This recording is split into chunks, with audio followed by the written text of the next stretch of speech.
নমস্কার আমার ইউটিউব পরিবার। সারা দেশ জুড়ে এই রাজনীতি আর দুর্নীতির চাপে নিজের জীবনে যুদ্ধে আশা করি রোজ তোমরা লড়ে যাচ্ছ।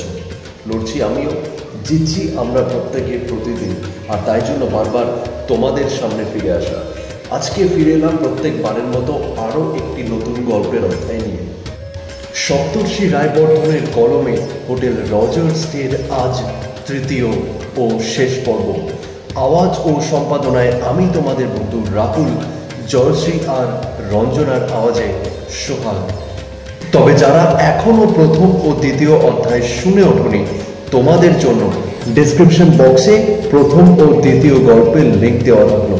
লিখে জানাতে ভুলো না গল্প তোমাদের কেমন লাগলো, যাতে আগামী দিনে আরও নতুন নতুন ভাবনা নিয়ে তোমাদের সামনে আসতে পারি।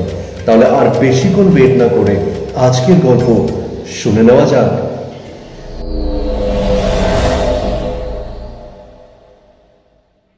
তাড়াতাড়ি দরজা খুলে বাইরে এসে দেখি ঘরের আলো দিব্যি চলছে। সকালে ঘুম ভাঙলো যখন, তখন মেঘ কেটে রোদ উঠেছে আকাশে। রাতটা মোটামুটি নিরুপদ্রব কেটে গেছে। পার্থর জ্বর কমলেও পুরো সুস্থ কিন্তু সে নয়। এদিকে আমরা ঠিক করলাম ব্রেকফাস্ট করব খানিক দূরে কেভেন্টার্সের ছাদে বসে।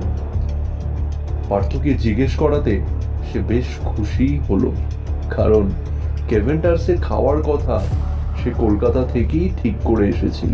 তাই এই সুযোগ হাতছাড়া করতে সে রাজি নয় মোটেই। দি কেভেন্টার্সের ছাদে বসে এদিকে ওদিকে তাকালে বহু পুরনো বাড়ি চারিদিকে চোখে পড়ে।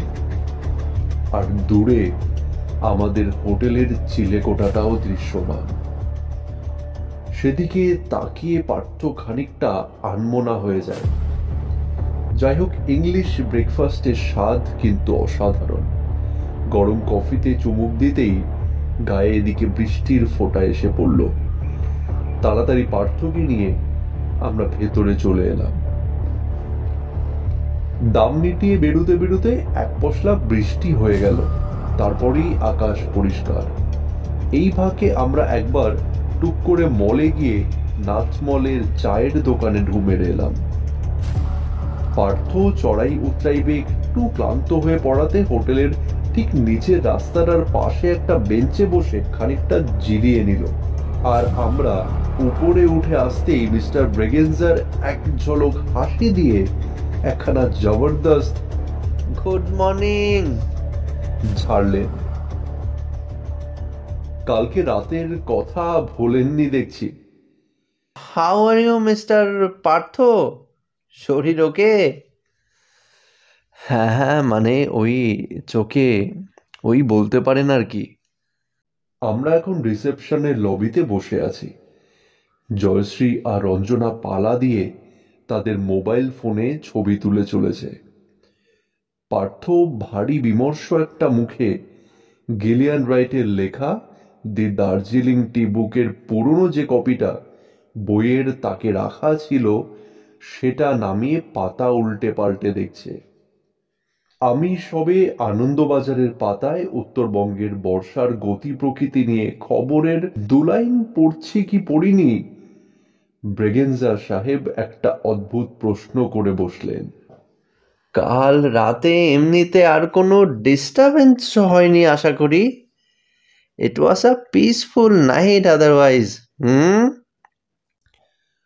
পার্থ যে কারণেই হোক প্রশ্নটা শুনতে পায়নি। আর আমি যখন এই প্রশ্নের খানিক সূত্র বোঝার চেষ্টা করছি, রঞ্জনা বলে উঠল, কাল রাতে আপনাদের হোটেলে কি কোনো পার্টি ছিল? অনেক রাতে খুব হই হই হচ্ছিল, যেমন পার্টিতে হয়ে থাকে আর কি। হ্যাঁ ঠিক, আমিও শুনেছি। কিন্তু সঙ্গে কাচের গ্লাস, প্লেট, ছুরি, কাঁটা চামচ এইসব নাড়াচাড়ার শব্দও হচ্ছিল। কিন্তু জানলার পর্দার ফাঁক দিয়ে তো কোনো মানুষজন দেখতে পেলাম না। আর রাস্তাঘাটও শুনশান ছিল। জয়শ্রী বলে ওঠে, what time was it madam? আমাদের অবাক করে দিয়ে দুজনেই সময়টা বলে। ওই আড়াইটের আশেপাশে। জয়শ্রী আর রঞ্জনাও একে অপরের মুখ চাওয়াচাই করছে, কারণ এই ঘটনার কথা তারা সকাল থেকে কেউ কাউকে বলেনি, আমাকে বা পার্থকে তো নয়। ব্রেগেনজা খানিক অন্যমনস্ক হয়ে দুবার টোকা দিলেন নিজের কপালে। বিকেল পেরিয়ে সন্ধে হতেই পার্থর আবার জ্বর এলো। খানিক অন্ধকার নামতেই রজার্স স্টে জুড়ে প্রসারিত হলো এক অদ্ভুত নৈশব্দ। নিচে রাস্তা দিয়ে চলেছে মানুষজন, এক ধরনের ব্যস্ততা, জীবনের আভাস যেন চারিদিকে ছড়িয়ে পড়েছে। আর ঠিক তারই পাশে যেন এক চলৎ শক্তিহীন জীর্ণ শীর্ণ ইমারত, এই হোটেল রজার্স স্টে। ওপরের দিকে তাকাতে বুঝলাম বেশ কুয়াশা হয়েছে আজ। আরেকটা জিনিস প্রায় নজর এড়াতেও গিয়ে এড়ালো না, দেখলাম হোটেলের চিলেকোঠাটা যেন খানিক আলোক উদ্ভাসিত আজ। হলদেটে মোমের আলো জানালার সার্সি বেয়ে বাইরে আসছে। গতকালের মতো না হলেও পার্থর জ্বরটা আজও রয়েছে। এবারের বেড়ানোটা যেন কিরকম বেরঙিন হয়ে গেল। আমার না এই হোটেলটায় আর একটু থাকতেই ভালো লাগছে না। আমারও। দেখো, দিব্যি সুস্থ মানুষটা এসে কেমন জ্বর বাঁধিয়ে বসলো, and not for any good reason. আর এদিকে কাল সন্ধ্যেবেলা থেকে আজ এখন অবধি ঘটনাক্রমে আমাকেও খানিক ভাবিয়ে তুলেছে বলাই বাহুল্য।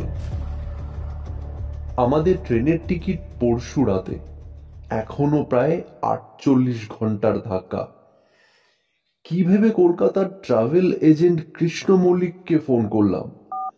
শনিবারের বাজারে কৃষ্ণকে অফিসে পেয়ে যাওয়াটাই কাকতালীয়। দাঁড়ান, দেখি কাল দুপুরের ফ্লাইটের কি অবস্থা। রাত 10টায় যখন আমরা ঘুমাতে গেলাম, তার আগে ট্রেনের টিকিট ক্যান্সেল করে কাল দুপুরের বিমানে আমাদের কলকাতা ফেরবার বন্দোবস্ত করে ফেলেছে কৃষ্ণ। ব্রেগেনসাকে আমরা সেই মতো জানিয়ে দিয়েছি। হঠাৎ মনে পড়ল গাড়ির ড্রাইভার সুরেশের কথা।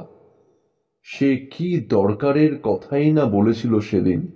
সে কি বুঝেছিল আমাদের নির্দিষ্ট দিনের আগেই ফিরে যেতে হবে?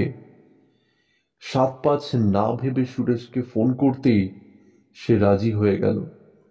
সকাল সকালই সে চলে আসবে আমাদের বাগডোগরা পৌঁছে দেওয়ার জন্য।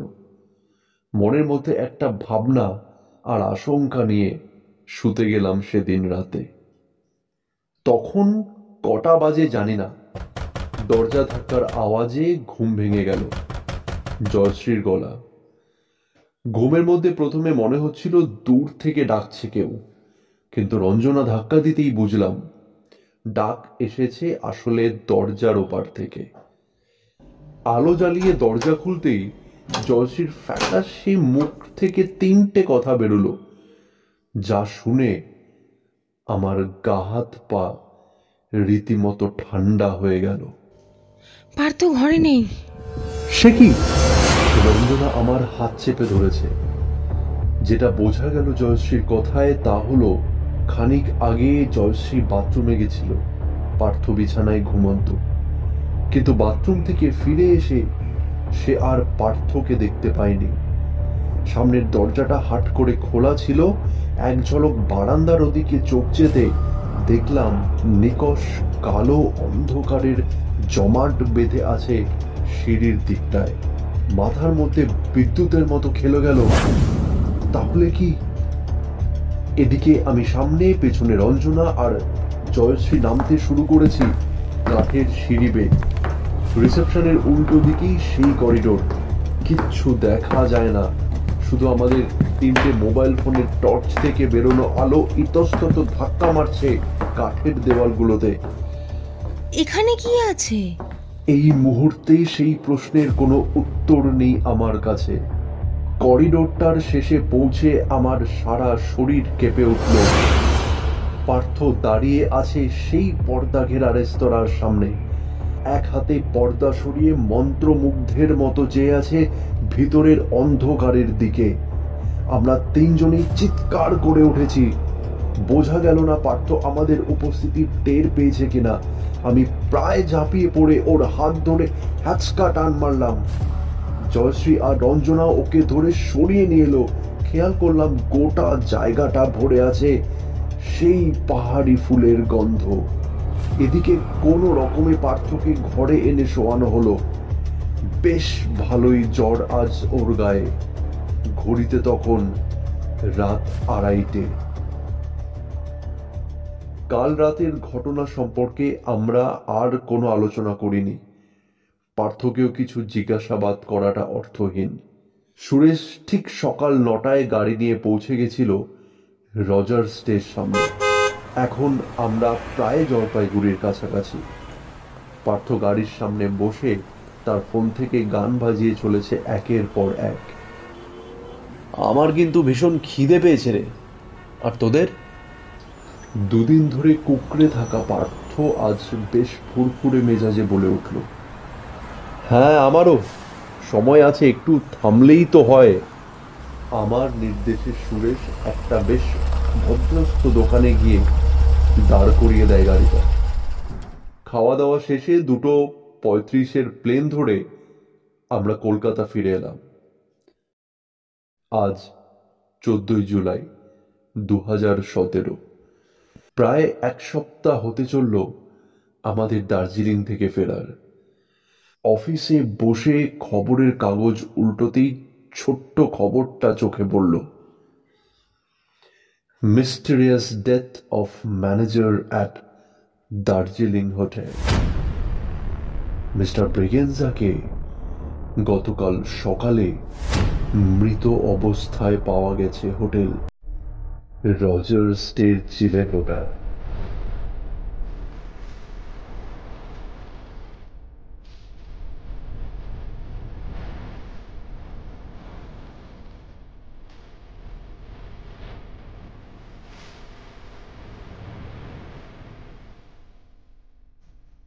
শুনছিলে সপ্তর্ষি রায়বর্ধনের কলমে হোটেল রজার্সটের তৃতীয় ও শেষ পর্ব।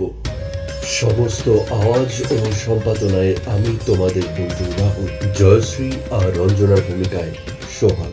আশা করি গল্পটি তোমাদের ভালো লেগেছে।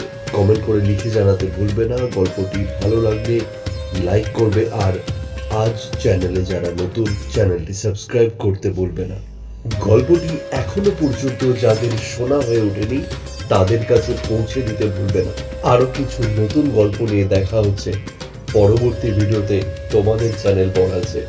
ততদিন সবাই খুব ভালো থেকো, সুস্থ থেকো, আনন্দে থেকো আর বড়াচ্ছের পাশে থেকো।